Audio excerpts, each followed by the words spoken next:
नमस्कार साथियों, मैं जितेंद्र कपूरिया एक बार फिर से आप सभी का अभिप्रेरणा के यूट्यूब चैनल पर स्वागत करता हूं।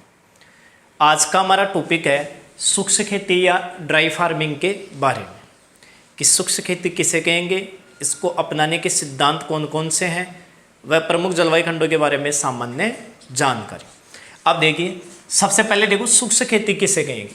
अगर बेसिक तरीके से देखा जाए तो यह एक खेती करने का तरीका होता है जो कम औसत वार्षिक वर्षा वाले क्षेत्रों में या फिर जहां वर्ष भर सिंचाई के साधन उपलब्ध नहीं हो, उन क्षेत्रों में सामान्य फसलों के बराबर यानी सामान्य फसलों उत्पादन के बराबर उत्पादन प्राप्त करने के लिए जो तकनीकी अपनाई जाती हैं वह किसके अंतर्गत आती हैं? शुष्क खेती के अंतर्गत। और देखा जाए तो उसमें जैसे कि नमी को अधिक समय तक सुरक्षित रखा जाना चाहिए या फसल प्रबंधन इस प्रकार करना चाहिए कि उसमें सिंचाई की आवश्यकता भी कम हो और कम समय में पकने वाली भी हो, और फिर फसल का उत्पादन लिया जाता है और वह उत्पादन सामान्य फसलों के बराबर हो। तो देखा जाए तो फसल उत्पादन की वह तकनीक जिसमें कम औसत वार्षिक वर्षा व कम सिंचाई के साधनों की उपलब्धता वाले क्षेत्रों में सामान्य फसलोत्पादन के बराबर उत्पादन प्राप्त किया जाता है, वह तकनीकी क्या कहलाती है? शुष्क खेती। अब देखिए, अगर इसको देखा जाए तो सबसे पहले हम बात करते हैं जैसे भारत का कुल क्षेत्रफल। भारत का कुल क्षेत्रफल ईजी है लेकिन मोस्ट क्वेश्चन है ये भी। 32,87,263 वर्ग किलोमीटर, ठीक है। लेकिन इसमें से आपसे एग्रीकल्चर में अधिकतर क्वेश्चन पूछा जाता है वो मिलियन हेक्टेयर में पूछा जाता है। 328.8 मिलियन हेक्टेयर, ठीक। जैसे भारत का कुल क्षेत्रफल है 328.8 मिलियन हेक्टेयर। अब इसमें से कुल या शुद्ध फसल बोया जाने वाला क्षेत्र, शुद्ध फसल बोया जाने वाला यानी कि शुद्ध क्षेत्रफल की बात है कि फसलों के अंतर्गत शुद्ध क्षेत्रफल कितना है, तो 142 मिलियन हेक्टेयर में कितने में से 328 में से 142 मिलियन हेक्टेयर शुद्ध फसल बोए जाने वाले क्षेत्रफल के अंतर्गत आता है। और अगर देखा जाए तो इसमें से शुद्ध सिंचित क्षेत्रफल या कुल सिंचित क्षेत्रफल वो है जैसे 76 मिलियन हेक्टेयर, ठीक। अब यहां हम बात करें कि शुद्ध फसल के अंतर्गत बोया जाने वाला जो क्षेत्रफल है जैसे 142 मिलियन हेक्टेयर, इसके 67% भाग पर कौन सी खेती अपनाई जाती है? शुष्क खेती या ड्राई फार्मिंग। भारत में शुद्ध फसली क्षेत्रफल के लगभग 67% भाग पर कौन सी खेती की जाती है? Dry farming. और भारत में कुल खाद्यान्न उत्पादन का लगभग 40 से 42% भाग वह भी कौन सी खेती के अंतर्गत उत्पादित होता है? शुष्क खेती के अंतर्गत। फिर है जैसे भारत की औसत वार्षिक वर्षा, भारत की औसत वार्षिक वर्षा यह होगी 1190 मिलीमीटर या 119 सेंटीमीटर। फिर बात करते हैं राजस्थान की, तो राजस्थान का कुल क्षेत्रफल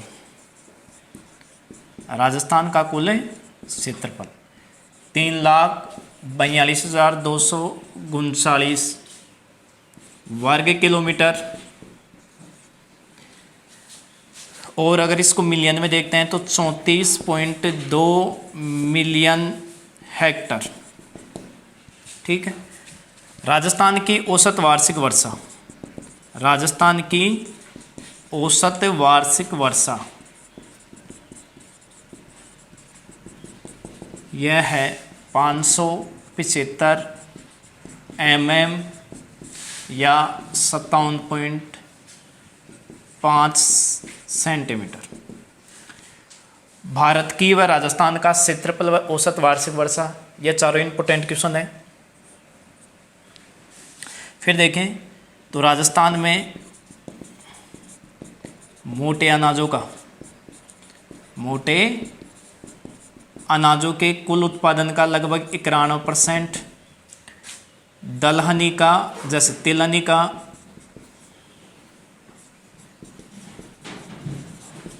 85% व दलहनी का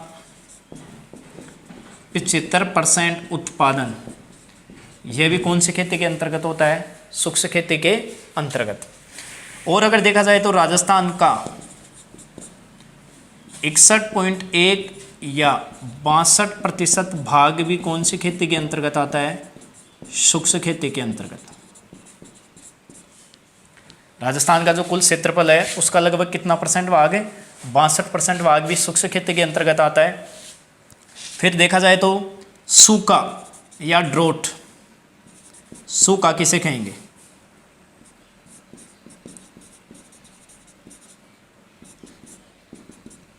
औसत वार्षिक वर्षा से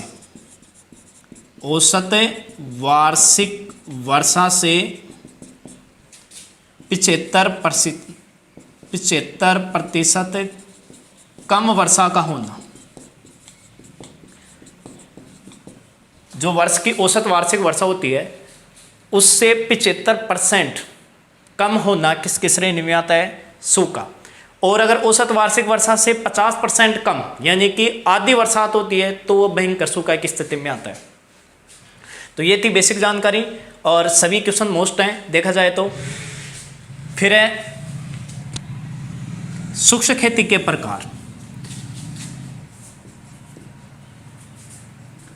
शुष्क खेती के प्रकार औसत वार्षिक वर्षा के आधार पर इसको 3 भागों में बांटा गया।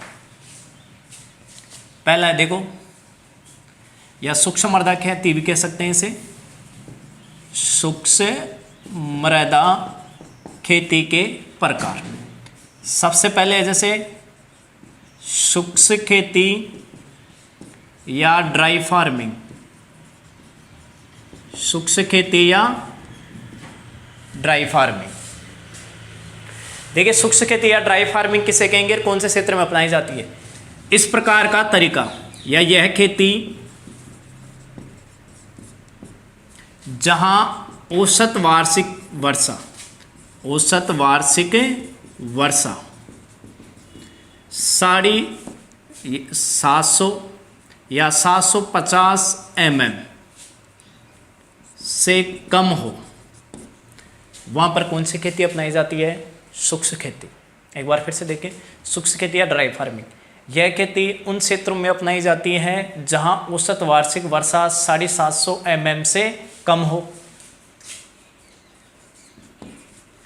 साथ ही इसमें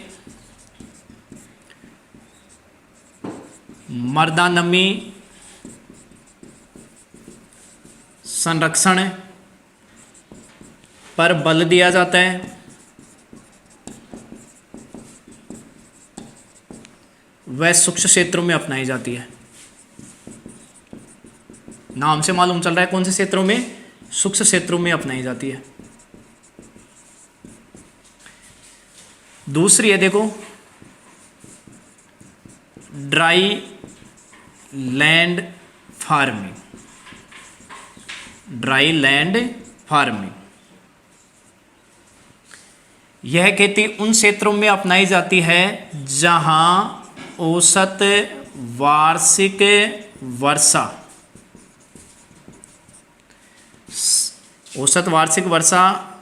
750 से 1150 mm के मध्य। ठीक से देख लें, 750 से 1150 mm के मध्य हो, उन क्षेत्रों में यह खेती अपनाई जाती है। और इसमें यह खेती मुख्य रूप से अर्ध शुष्क क्षेत्रों में,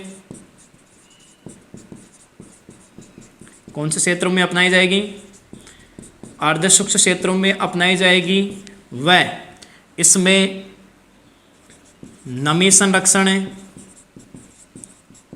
व मृदा संरक्षण, दोनों ही बातों पर बल दिया जाता है, या दोनों ही तकनीक को अपनाया जाता है।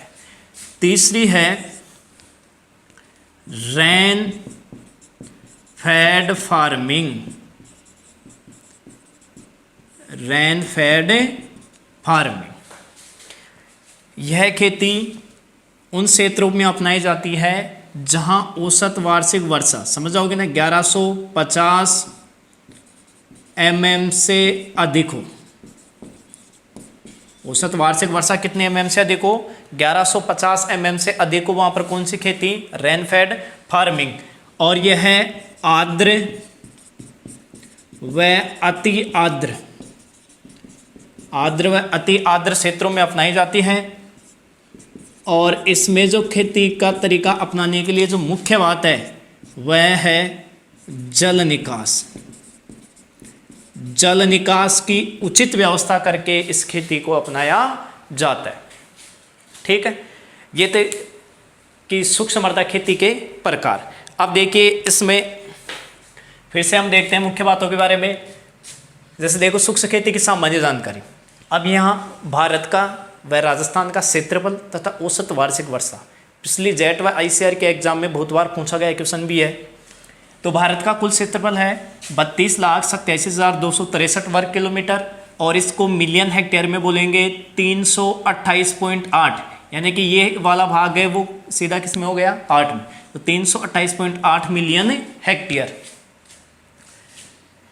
फिर देखो शुद्ध फसल, भारत में जो कुल क्षेत्रफल है, जैसे ये 328.8 है, उसमें से शुद्ध फसल के अंतर्गत या फसलों के अंतर्गत बोया जाने वाला शुद्ध क्षेत्रफल है 142 मिलियन हेक्टेयर।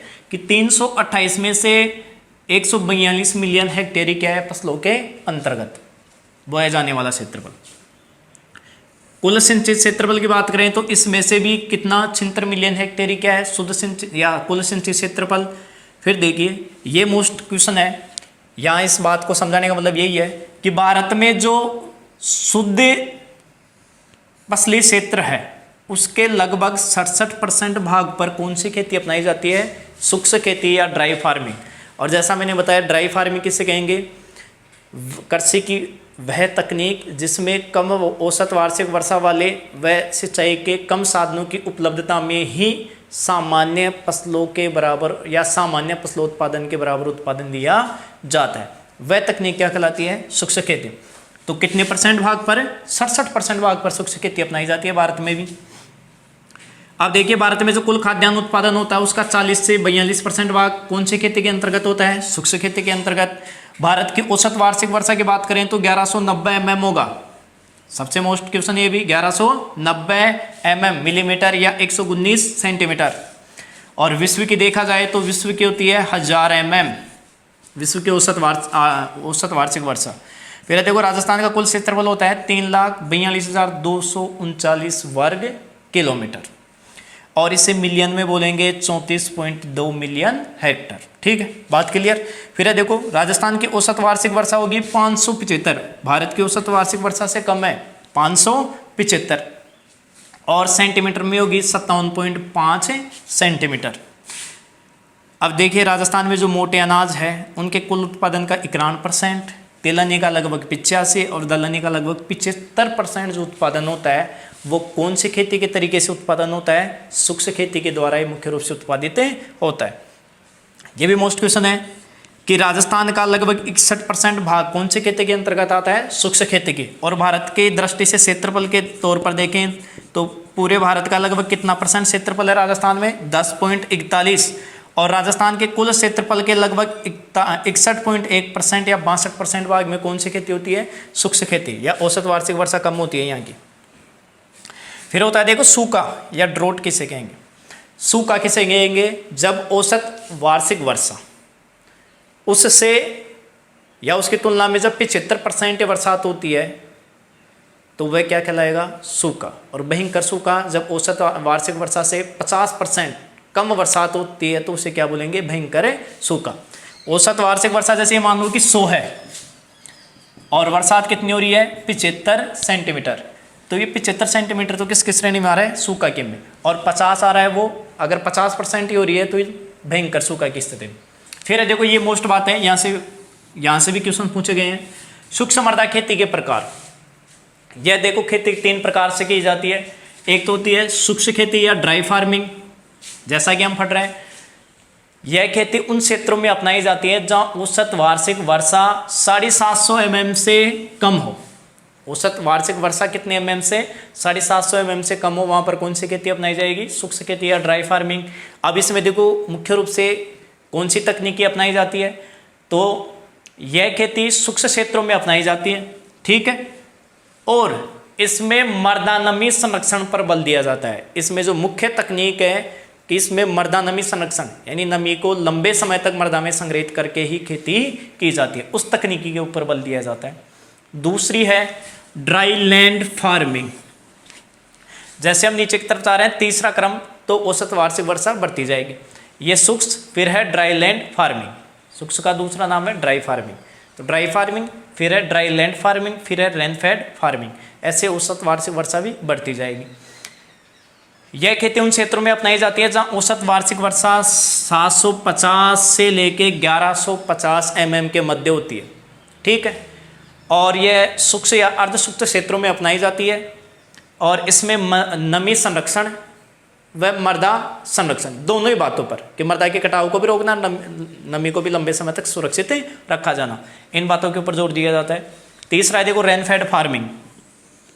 रेन फेड नाम से मालूम चल रहा है, यानी कि रेन या बरसात की मात्रा अधिक। तो जिन क्षेत्रों में औसत वार्षिक वर्षा 1150 mm से अधिक होती है, वहाँ पर कौन सी तकनीकें अपनाई जाती है, रेन फेड फार्मिंग की। और यह आर्द्र व अति आर्द्र क्षेत्रों में अपनाई जाती है यह, और वहाँ पर जल निकास करके खेती का तरीका अपनाया जाता है, यानी अतिरिक्त जल को बाहर निकाल कर खेती का तरीका अपनाया जाता है। और वही हम सूक्ष्म में देख रहे हैं कि जो भी जल होता है उसको लंबे समय तक सुरक्षित रख के खेती का तरीका अपनाया जाता है, ठीक है। फिर देखो सूक्ष्म खेती को अपनाने के लिए कौन कौन से सिद्धांत हैं। अब देखिए,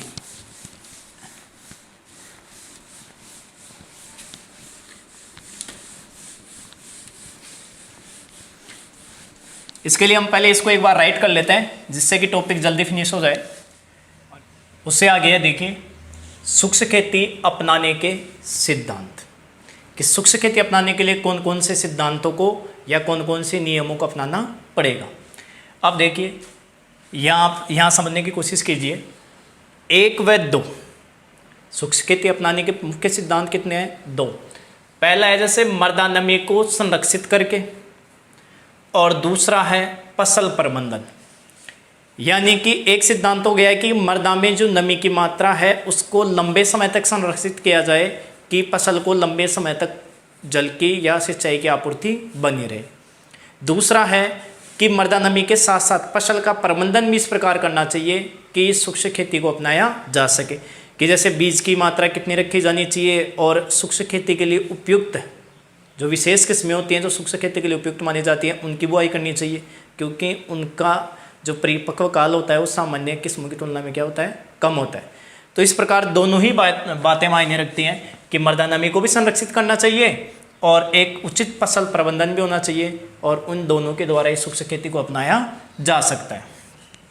अब देखिए, मृदा नमी को संरक्षित करने वाले सिद्धांतों में जैसे ये 6 सिद्धांत हैं, आपको इनके बारे में ध्यान रखना है। बाकी डिटेल्स में हम फर्स्ट व सेकंड के बारे में पढ़ेंगे। जैसे पहला सिद्धांत है जल संग्रहण क्षेत्र अपनाकर या वाटर शेड अपनाकर मृदा नमी को लंबे समय तक सुरक्षित रखा जा सकता है।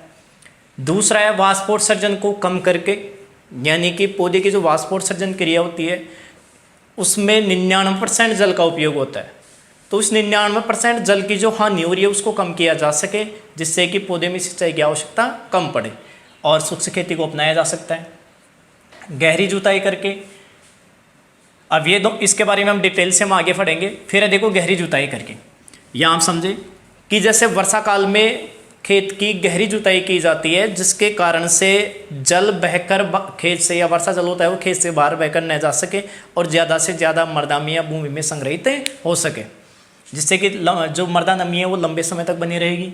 फिर देखिए पलवार या मल्च का प्रयोग, जो नमी वाला क्षेत्र होता है या वर्षा होने के पश्चात जैसे भूमि का जो क्षेत्र होता है वो सूर्य की किरणों के कारण से जो जल वाष्पीकरण के माध्यम से वातावरण में चला जाता है, या मृदा नमी का क्या होता है, ह्रास। तो उसको रोकने के लिए लंबे समय तक मृदा में नमी बनाए रखने हेतु जो भूमि की ऊपरी परत होती है उसको घास फूस पॉलीथीन आदि की चादर से ढक दिया जाता है। उस क्रिया को बोलते हैं पलवार या मल्च, और इसके द्वारा भी लंबे समय तक मृदा नमी को संरक्षित रखा जा सकता है। फिर देखिए खरपतवार नियंत्रण, कि उस क्षेत्र में खरपतवारों को अधिक नहीं पनपने देना चाहिए, वरना पौधे और वो फसल और खरपतवार की प्रतिस्पर्धा में जो खरपतवार होते हैं वो अधिक जल को ग्रहण करते हैं, इसलिए खरपतवारों का नियंत्रण आवश्यक होता है। और अगर वैसे देखा जाए तो खरपतवार नाशियों का प्रयोग करना उपयुक्त माना जाता है शुष्क खेती में, न कि निराई गुड़ाई। तो भौतिक क्रियाओं की तुलना में रासायनिक नियंत्रण उपयुक्त माना जाता है खरपतवारों के नियंत्रण हेतु, ड्राई फार्मिंग में विशेष। फिर एक है लास्ट का वायुरोधी पट्टियाँ लगाकर, वायुरोधी पट्टियाँ लगाई जाती हैं जिसके कारण से जो मृदा नमी है वो लंबे समय तक सुरक्षित रह सके, क्योंकि वायु के कारण से यानी तेज गति से चलने वाली हवाएं भी मृदा नमी को क्या कर देती हैं, कम कर देती हैं।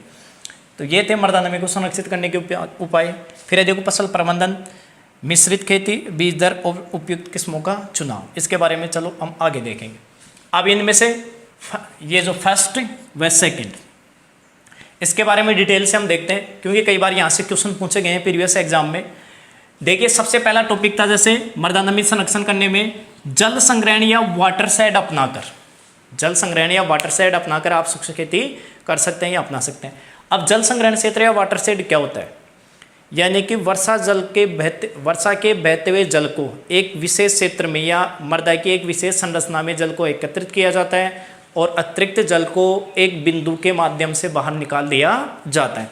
ये उसी प्रकार से है जैसे एक पानी का टैंक पानी से भरने के पश्चात अतिरिक्त पानी एक निकास पाइप के माध्यम से निकाल दिया जाता है, उसी प्रकार वर्षा जल भी एक भूमि की संरचना में एकत्रित हो जाता है, जिसके कारण से उसको उस क्षेत्र में लंबे समय तक नमी बनी रहेगी और उससे सिंचाई की भी पूर्ति हो सकती है, साथ ही वातावरण में भी आर्द्रता अधिक रहेगी।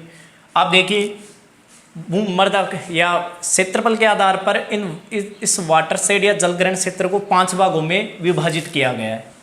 सबसे पहले देखिए मैक्रो, सब मैक्रो, मिली, माइक्रो और मिनी। ठीक है, एक तरफ यह है जलग्रहण क्षेत्र का नाम और इस तरफ है क्षेत्रफल।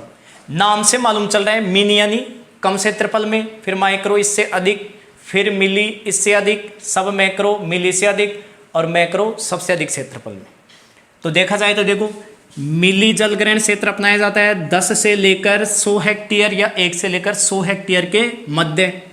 माइक्रो जलग्रहण क्षेत्र अपनाया जाता है 100 से लेकर 1000 हेक्टेयर के मध्य। मिली, यह है मिली और यह है मिनी, यह है माइक्रो और यह है मैक्रो। ठीक है, और ये हो गया सब मैक्रो, सब मैक्रो। मिली का जलग्रहण क्षेत्र हो गया 1000 से लेकर 10,000 हेक्टेयर के मध्य।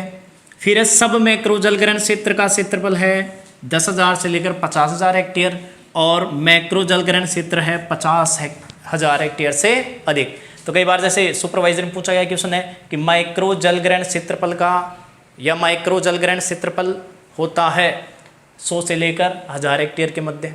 ठीक है, इसी प्रकार मिनी जलग्रहण क्षेत्र अपनाया जाता है 10 से लेके 100 हेक्टेयर या 1 से लेके 100 हेक्टेयर के मध्य। दूसरा नमी संरक्षण का सिद्धांत है वाष्पोत्सर्जन की क्रिया को कम करके। ये भी इंपॉर्टेंट है कि पौधे का वाष्पोत्सर्जन क्रिया कैसे है कि पौधे में जो भी उपापचय क्रिया होती है उनके पश्चात या पौधे के ताप के नियंत्रण के लिए जल की नन्ही बूंदों के रूप में जल का उत्सर्जन होता है, वह क्रिया है वाष्पोत्सर्जन। तो पौधे की उपापचय क्रियाओं के पश्चात वह उनमें देखा जाए तो सबसे ज़्यादा जो जल का नुकसान होता है वो कौन सी क्रिया में होता है, वाष्पोत्सर्जन में, जो कि पौधा ताप नियंत्रण के लिए करता है ये क्रिया। तो पौधे के 90% जल का नुकसान किसके द्वारा होता है, वाष्पोत्सर्जन की क्रिया के द्वारा। एक होता है देखो वाष्पीकरण, वाष्पीकरण यह उल्टा होता है, वाष्पोत्सर्जन पौधे के द्वारा अतिरिक्त जल का निकास, और वाष्पीकरण होता है कि भूमि की ऊपरी सतह पर सूर्य की किरणों के कारण से अधिक तापमान के कारण से जल वाष्प में बदलकर वायुमंडल में चला जाता है, उस क्रिया को बोलते हैं वाष्पीकरण। अब यहाँ सबसे ज्यादा पौधे का नुकसान या पौधे के द्वारा किस जल का नुकसान किस में हो रहा है? वाष्पोत्सर्जन में। इसलिए वाष्पोत्सर्जन की क्रिया को कम करके जल की होने वाली हानि को रोका जा सकता है और लंबे समय तक मृदा नमी को बनाए रखा जा सकता है। अब इसके लिए क्या करेंगे? प्रति उत्सर्जक पदार्थों का प्रयोग या वाष्पोत्सर्जन की मात्रा को कम करने वाले पदार्थों का प्रयोग किया जाएगा। अब यहाँ देखिए सबसे पहले है रंध्र बंद करने वाले पदार्थों का प्रयोग। अगर पोषक तत्व की बात करें तो रंध्र बंद करने व खोलने वाला पोषक तत्व होता है पोटेशियम। रंध्रों को खोलने व बंद करने वाला सहायक पोषक तत्व कौन सा होता है? पोटेशियम। लेकिन यहाँ रंध्र बंद करने वाले पदार्थों का हम प्रयोग करेंगे, यानी कि वे पदार्थ जो रंध्रों को बंद करने में सहायक होते हैं और वाष्पोत्सर्जन की दर को घटाते हैं। तो इसका उदाहरण है PMA 10⁻⁴, एट्राजीन, ABA और CO2। ये चारों ही प्रति उत्सर्जक पदार्थों में रंध्र बंद करने का कार्य करेंगे। तो एग्जाम्पल है कि निम्न में से रंध्र बंद करने वाला पदार्थ है तो PMA 10⁻40, एट्राजीन, ABA और CO2। यहाँ देखें तो PMA 10⁻⁴ ये एक कवकनाशी है, एट्राजीन ये खरपतवारनाशी है और ABA एक पादप हार्मोन है। फिर देखो प्रावर्तक पदार्थों का प्रयोग। ये तो क्या कर रहे थे? रंध्रों को बंद कर रहे थे जिसके कारण से वाष्पोत्सर्जन की हानि कम हो। लेकिन दूसरा है प्रावर्तक पदार्थों का प्रयोग, कि पौधे की पत्ती के ऊपर प्रकाश का परावर्तन करने वाले पदार्थों का क्या कर दिया जाता है? पत्ती के ऊपर लेप, ऊपरी सतह के ऊपर, ऊपरी चिकनी सतह के ऊपर परावर्तक पदार्थ का लेप कर दिया जाता है, जिसके कारण से प्रकाश की किरणें क्या हो जाती हैं? परावर्तित। और प्रकाश की किरणें परावर्तित होंगी तो पौधे का जो टेम्परेचर है वो नियमित या कम रहेगा, जिसके कारण से जल की हानि कम। तो इसके लिए जो पदार्थ काम में लिया जाता है वह है केओलिन, और पत्ती पर लेप बनाने के लिए कितने % का? 5% के घोल का इस्तेमाल या प्रयोग किया जाता है। तो परावर्तक के रूप में केओलिन के 5% घोल का प्रयोग, जिससे कि प्रकाश के या सूर्य का जो प्रकाश है उसका परावर्तन कर सके पत्ती से। तीसरा है पत्ती पर आवरण बनाना। अब यहाँ क्या करते हैं कि पत्ती पर ही आवरण बना दिया जाता है, जिसके कारण से सूर्य के प्रकाश का प्रभाव कम पड़े और वाष्पोत्सर्जन के रूप में जल की हानि कम हो। इसका उदाहरण है जैसे मोम या ऑयल का आवरण, पत्ती के ऊपर या तो मोम का या फिर ऑयल का क्या कर दिया जाता है? लेप। एक होता है मोबिलिफ या हेक्साडेकाइलिन आदि का प्रयोग किया जाता है पत्ती की ऊपरी सतह पर, जिसके कारण से वाष्पोत्सर्जन की क्रिया कम होगी। यानी प्रकाश का अवशोषण नहीं होगा तो पौधे का टेम्परेचर नहीं बढ़ेगा और वाष्पोत्सर्जन की क्रिया को नियंत्रित किया जा सकता है, यानी कि जल के रूप में हानि कम। एक है वर्दी अवरोधक। वर्दी अवरोधक जैसे इसका उदाहरण है साइकोसिल। वर्दी रोकने यानी कि वर्दी को रोकने वाला जो पादप हार्मोन है उसके उदाहरण जैसे मेलिकाइड्रिजाइड और एबिसिक अम्ल होता है। साथ ही साइकोसिल भी वर्दी रोधक होता है, और ये साइकोसिल हार्मोन्स का प्रयोग करने से जड़ों की वृद्धि अधिक होगी और पौधे के तने वाले भाग का विकास कम होगा। जड़ों की वृद्धि अधिक होगी तो जड़ें अधिक गहराई तक जाएंगी तो मृदा नमी को आसानी से या लंबे समय तक मृदा नमी को संचित या संग्रहित कर सकती है, और पौधे की शाखाओं का विकास कम होगा तो वाष्पोत्सर्जन के रूप में भी हानि कम। तो वृद्धि अवरोधक हार्मोन्स का उदाहरण है साइकोसिल। ठीक है, ये तो गए सूक्ष्म खेती को अपनाने के सिद्धांत, और वो कौन से हैं? सभी मृदा नमी को संरक्षित करने वाले। ठीक है, उसके बाद में देखो फसल प्रबंधन के सिद्धांत। उसके बाद में अगले हैं फसल प्रबंधन के सिद्धांत। फसल प्रबंधन के सिद्धांतों की अगर हम बात करें तो देखिए सबसे पहले है मिश्रित खेती। मिश्रित खेती, मिश्रित खेती शुष्क खेती के लिए एक फसल बीमा होती है। क्या होती है? शुष्क खेती के लिए एक फसल बीमा। कैसे? यानी कि मिश्रित खेती किसे कहेंगे? जब एक ही मौसम या एक ही ऋतु में एक साथ दो फसलों की, दो या दो से अधिक फसलों की बुआई की जाती है, उस तकनीकी को क्या बोलते हैं? मिश्रित खेती। तो दो फसलों की एक साथ बुआई की जाती है। अगर एक में किसी वातावरणीय कारक या जैसे आंधी, पाला, लू, तूफान आदि के कारण से नुकसान हो जाता है तो दूसरी फसल से क्या प्राप्त हो जाता है? उत्पादन। तो यह भी तकनीक आवश्यक होती है या इसके लिए बीमा साबित होती है। दूसरा पॉइंट है जैसे बीज दर का, दूसरा पॉइंट किसका है, जैसे बीज दर का, फसल प्रबंधन का दूसरा पॉइंट है बीज दर का। शुष्क खेती में जो बीज दर काम में ली जाती है वह सामान्य से 10 से 15% अधिक बीज दर, ठीक है, वह सामान्य से 10 से 15% कम पौधे लगाए जाते हैं या रखे जाते हैं। देखिए शुद्ध बीज या बीज उत्पादन हेतु हमेशा बीज दर काम में लेते हैं 10 से 15% कम सामान्य की तुलना में। शुष्क खेती में 10 से 15% अधिक बीज दर काम में लेते हैं, लेकिन पौधों की संख्या क्या रखते हैं, कम। ऐसे ही जो लवणसारीय मृदाएं होती हैं उनमें सामान्य से 20 से 25% अधिक बीज दर काम में लेते हैं। फिर है देखो उपयुक्त किस्मों का चुनाव, उपयुक्त किस्मों का चुनाव। जैसा कि मैंने पहले भी बताया कि मृदा नमी संरक्षण के साथ साथ फसल प्रबंधन में ऐसी किस्मों का चुनाव करना चाहिए जो कि कम जल की उपलब्धता में भी या अधिक तापमान में या सभी प्रकार की मृदाओं में आसानी से वृद्धि करने वाली हो और उसका परिपक्व काल भी सामान्य फसलों की तुलना में हो या सामान्य फसलों की तुलना में कम हो, कि लंबे समय तक जल की आपूर्ति नहीं हो तो कम समय में पक के उत्पादन दे सके। तो इस प्रकार की किस्मों का चयन करना चाहिए और इसके लिए विशेष किस्में निकाली गई हैं जो कि शुष्क क्षेत्रों के लिए उपयुक्त मानी जाती है। जैसे आपको सामने दिखाई दे रही हैं कि शुष्क खेती हेतु उपयुक्त किस्में। अब सभी आप एग्जाम्पल याद रखना चाहें तो आप स्क्रीनशॉट ले सकते हैं इसके। जैसे गेहूं की बात करें तो राज 3077 है, लोकवन है, ऐसे ही जौमे है जैसे RD 31 है, RD 2552 है, और दलहनी में जैसे इम्पोर्टेंट है, जैसे देखा जाए तो उड़द की बरखा, मोठ की जड़िया व ज्वाला, तिल की जैसे TC 25। तो इस प्रकार शुष्क खेती के लिए उपयुक्त या उन्नत किस्मों का चुनाव करना चाहिए, ठीक है। आगे है जैसे बेसिक रूप से हम देखते हैं जलवायु खंडों के बारे में, केवल सामान्य जानकारी। जैसे आपके सामने सभी जलवायु खंडों की सारणी दे रखी है। राजस्थान के प्रमुख 10 जलवायु खंड, राजस्थान के प्रमुख 10 जलवायु खंड, और इनके आप स्क्रीनशॉट ले सकते हैं।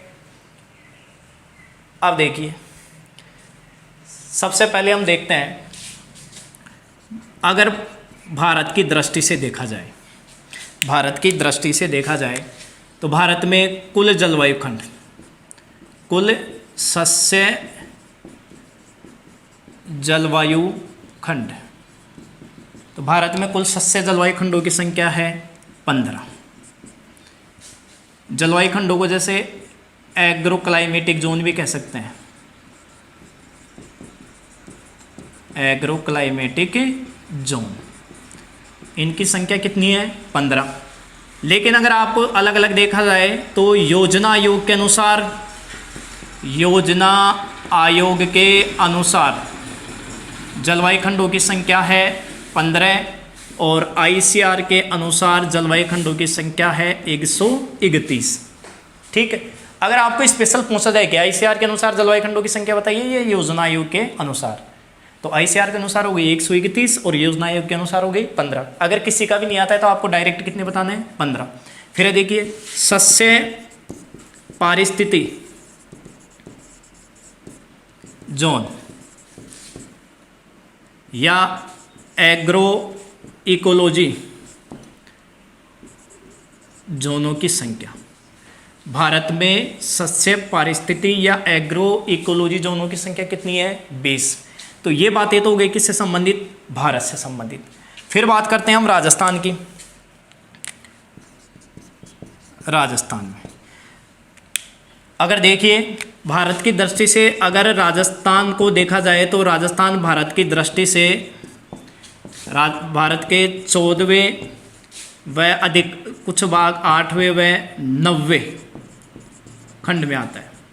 यानी राजस्थान का अधिकांशतः हिस्सा कौन से जलवायु खंड में पड़ेगा, भारत के 14वें जलवायु खंड में, जैसे टोटल 15 हैं तो, और कुछ भाग होता है वो 8वें व 90वें जलवायु खंड में भी है। अब देखिए राजस्थान में कुल सस्य जलवायु खंड, सस्य जलवायु खंड या एग्रो क्लाइमेटिक जोनों की संख्या है टोटल 10। ठीक है, अब इसमें से हम देखते हैं, देखिए सबसे बड़ा व सबसे नया, जैसा कि बाकी 10 की डिटेल आपको एक बार स्क्रीनशॉट ले लिया होगा आपने, तो मैं इसमें इंपॉर्टेंट क्वेश्चन ही बताऊंगा। सबसे बड़ा व सबसे नया वह है फर्स्ट सी। सबसे छोटा जलवायु खंड क्षेत्रफल की दृष्टि से वह है फोर्थ बी, डूंगरपुर, बांसवाड़ा, प्रतापगढ़ वाला क्षेत्र। फिर देखिए सबसे सूक्ष्म या कम सिंचित, सबसे कम सिंचित वह भी कौन सा है, फर्स्ट सी। सबसे अधिक सिंचित, सबसे अधिक सिंचित वह जलवायु खंड 5, उत्तरी पूर्वी अति आर्द्र क्षेत्र, यानी कोटा संभाग वाला। फिर देखा जाए जैसे कि प्रमुख यूनिवर्सिटी देखा जाए तो SKRU यानी कि स्वामी केशवानंद राजस्थान एग्रीकल्चर यूनिवर्सिटी, ये कहाँ पर स्थित है, बीकानेर में। तो SKRU बीकानेर यह स्थित है जलवायु खंड फर्स्ट सी में। फिर SKN जोबनेर या SKNU जोबनेर यह स्थित है थर्ड ए में। और देखा जाए तो जयपुर भी कौन से जलवायु खंड में स्थित है, थर्ड ए में।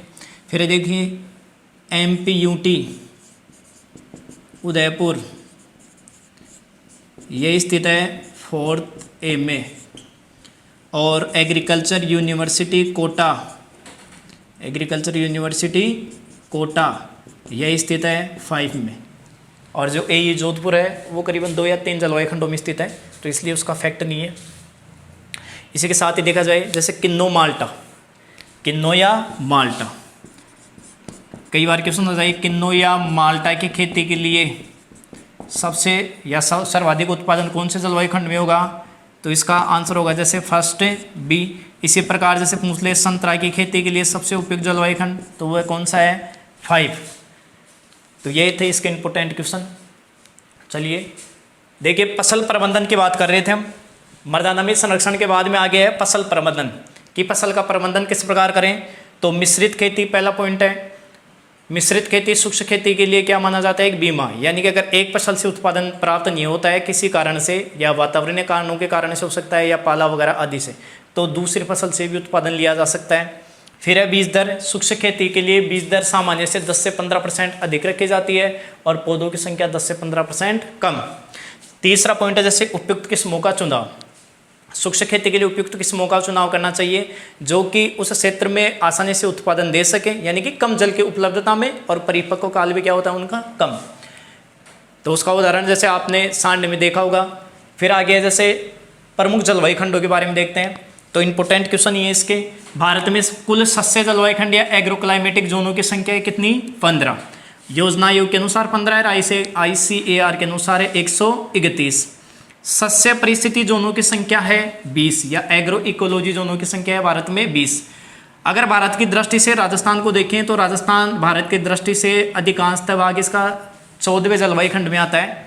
फिर बात करें राजस्थान की, तो राजस्थान में कुल जलवायु खंडों की संख्या है टोटल 10। ठीक है, इसमें से सबसे बड़ा व सबसे नया जलवायु खंड है फर्स्ट सी। फिर सबसे छोटा है फोर्थ बी। सबसे सूक्ष्म या सबसे कम सिंचित है फर्स्ट सी। ठीक है, फिर है देखो सबसे अधिक सिंचित है 5, कोटा संभाग वाला। उसके बाद में जैसे देखें हम SKRU बीकानेर कौन से जलवायु खंड में स्थित है, तो फर्स्ट सी में। SKNU जोबनेर थर्ड ए में। साथ ही जयपुर जिला भी कौन से में है, थर्ड ए में। MPUT उदयपुर फोर्थ ए में। इसका भी अधिकांशतः भाग फोर्थ ए में आता है उदयपुर का, और कुछ भाग आता है फोर्थ बी में। एग्रीकल्चर यूनिवर्सिटी कोटा, यह जलवायु खंड 5th में या 5 में स्थित है। देखिए अगर देखा जाए तो किन्नौ माल्टा का सबसे ज़्यादा उत्पादन कौन से जलवायु खंड में, फर्स्ट बी में गंगानगर हनुमानगढ़ में, और संतरा का सबसे ज़्यादा होता है 5वें में यानी कि झालावाड़ में। ये था आज का टॉपिक आपका। Thank you.